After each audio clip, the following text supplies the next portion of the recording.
Hey guys, this is Cameron with CBM Reviews, and I'm here to give you my review of Luke Cage Season 2.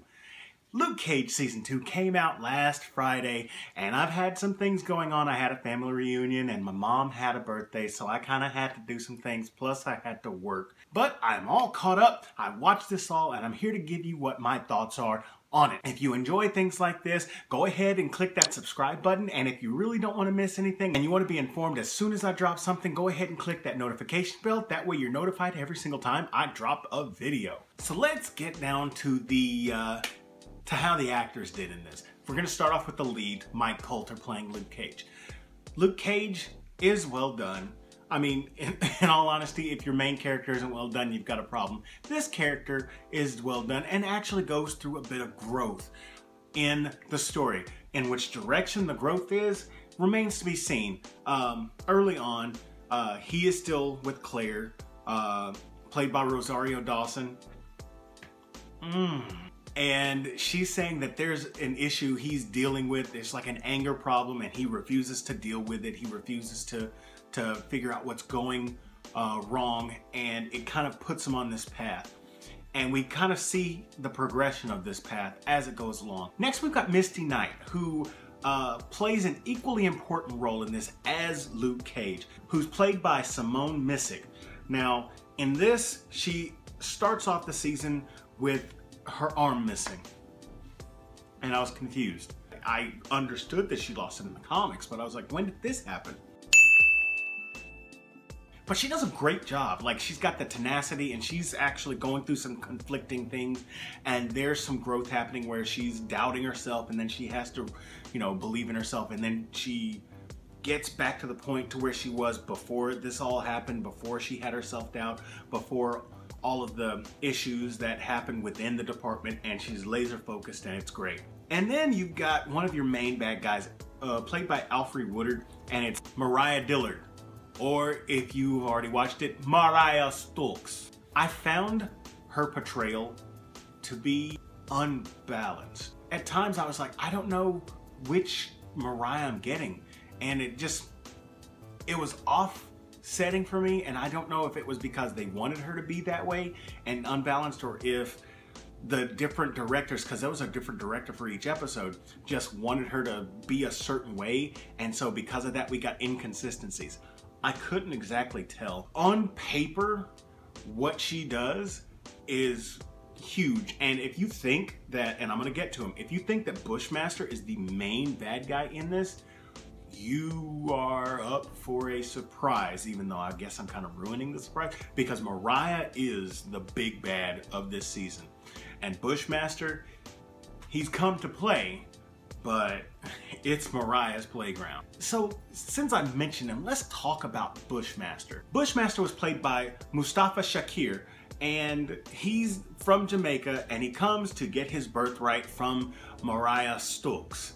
And he is using a chemical compound which is natural to the earth or whatever, called nightshade, in order to do it. In the first episode, they try to make him out to be the big bad of the season, and then they kind of reinforce it in earlier episodes. But as you go along, you start to feel more empathetic with his character. It's just the way that he goes about it is not just bad, but it's very brutal. It's barbaric at times. Do I think he was well done? Yeah, I think he was well done. I think that the character was portrayed exactly the way that he should have been portrayed. I guess I just wasn't expecting to kind of feel for him in a way, but I did. I mean, kudos to the writers for doing that. And then there's two more that I want to talk about, and these are my favorite portrayals of this season. And the first one is Theo Rossi, who plays Shades. I did not like Shades in season 1. Didn't like him. I thought he was really weaselly and manipulative, and I was just like, I can't stand this guy. And he is a major player in the season. He's in every single episode. And when you watch him, he turns up the performance to a 10. Like, it's great. Like, out of everybody that's in the season, he does the best job, in my opinion. There are some good portrayals, but I think that Shades is my most improved player, I guess, because I really didn't like him in season 1, and I ended up really enjoying his character in season 2. And then there is a new character in this season. Her name is Tilda Johnson, but she is the daughter of Mariah. And I wasn't sure how I felt about her. And then there's an episode that happens, I think it's episode 9 or 10, where she does a really good acting portrayal, and I really bought into her character. But you kind of see her go through some things as well. Some things that I will not spoil. Those are the main notable things that I want to talk about. And there is one more that I'm going to talk about at the end of this video. So those are the things that I like. Now, the things that I didn't like, as I said, there are some portrayals that just kind of seem a little bit off. I wasn't really buying the inconsistencies. To me, it could have been portrayed exactly how it wanted to be. I just didn't particularly like it.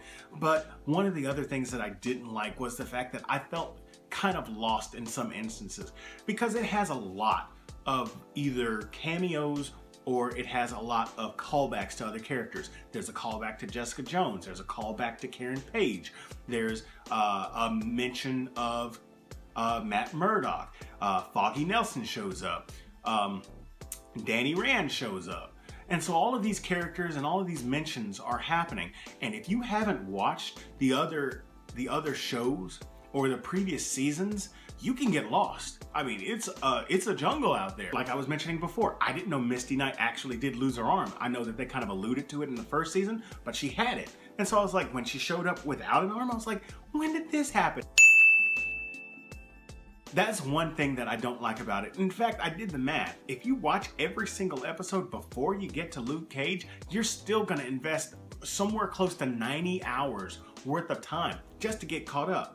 Also, there are so many twists and turns that happen, which, I mean, it's good that they have content, but you tend to get lost with some of the characters that they mention when they're talking. I'm like, who are they talking about again? Also, some of the fight scenes just seem a little bit hokey, like he just, you know, a tap on the head, or he throws them up into the ceiling and they fall. It happens quite a bit.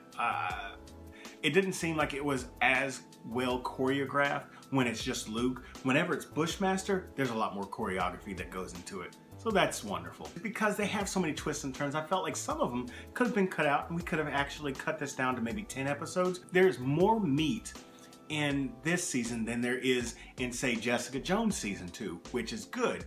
But there is some fat that could have been trimmed. On the flip side, this is a much more consistent season than season 1. In season 1, I loved the first half, and the second half I just found dreadful at times.